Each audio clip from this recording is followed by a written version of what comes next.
Dr. Charles Antinori, the oldest of 9 kids. I was born up in North Jersey, in North Bergen, Hudson County, right across from Manhattan. Went to grammar school in Jersey City, St. Anne's, and then luckily enough to get into Regis High School in Manhattan. It's a 4-year Jesuit school with no tuition. As I said, that's where Dr. Fauci went, graduated 8 years before me. Then after that, I went to Cornell for 3 years up in Ithaca, New York, and then to Dartmouth Medical School in Hanover, New Hampshire. At that time, Dartmouth was a 2-year medical school, and about half the class transferred to Harvard, which is what I did, and finished medical school in 1973 at Harvard. By then, I was glad to get back to New York, so I went to Columbia Presbyterian for 5 years for general surgery, and then did 2 years of heart surgery and chest surgery with Dr. DeBakey down in Houston, Texas.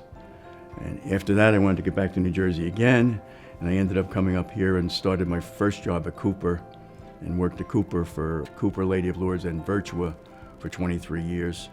And when we started at Virtua, it was Garden State, but now it's Virtua. And then worked at Cape Regional, which was at that time Burdett, for 8 years. And the last 12 years I worked up at Inspira, in Vineland, and in Elmer.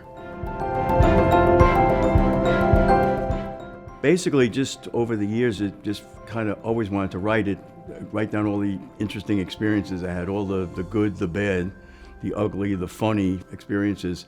And I had always wanted to write it down, and I just really never had the time until I semi-retired and I had a chance to sit down and write them all down. The physical writing only took about a year. I retired early in 2023, and the book was published in May 2024. But like I said, I had been making notes for decades.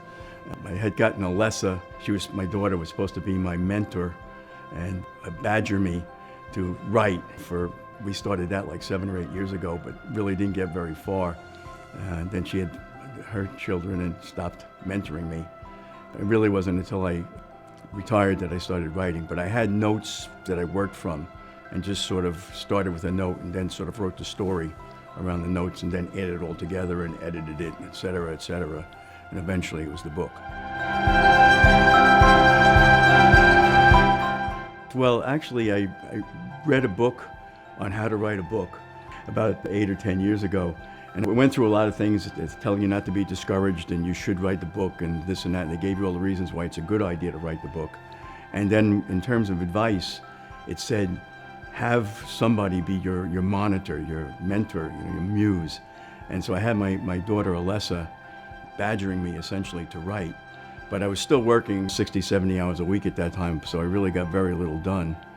And then she had her children and pretty much stopped being my mentor. And then it wasn't until I semi-retired in February of 2023 that I really sat down and sort of put all the notes that I had written together and wrote the book and then put that together and edited it and turned it into a book. Really the only insight is that I think it's a very readable book. It's very easy to read. All the people that I've spoken to have read it all tell me that. And I tried to just basically incorporate, the interesting stories I had, the funny stories with the serious stories. But I just tried to make it basically a really easy read. There aren't too many other insights to share. When I wrote the book, I wrote it kind of for myself. And I was thinking who reads books really anymore? And I didn't realize it until they had me go to the Miami book fair to do a signing. And I never realized how many thousands of books get published every year and how many people still read books. It was actually a good thing to see. The Miami book fair is not even one of the biggest ones, but there must have been like 5 or 6 blocks of Miami blocked off with tents full of books, full of people who either wrote or are reading books. The process of what we're doing now, basically, how complicated the marketing of the book is. If you want people to read it more than your family and friends, basically, this is what you have to do, and that caught me by surprise. Again, it's my first book. I had no idea what it all entailed, and That I think was the most surprising thing, that the amount of work that I've put in and the publishers have put in to try to get people to read the book. I think that the two main things that the readers can get out of this book, and again, it's a very easy, readable book, but learn a lot about the healthcare system, what's good about it, what's not so good about it, how it could be improved. And the other part is I talk about individual personal health, diet, exercise, bariatric medications, bariatric surgery, and then just a lot of interesting things, about the healthcare system and the ways that we can improve the healthcare system and the ways that people can improve their personal health. Frankly, the easiest way to make healthcare more affordable in the United States is if people stayed healthier. We need less healthcare.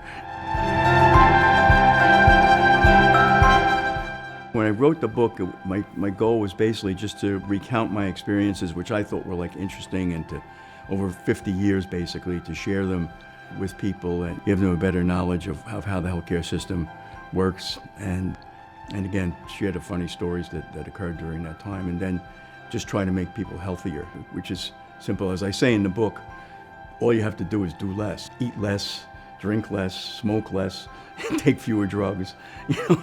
Pretty much we'd be healthier if everybody did less.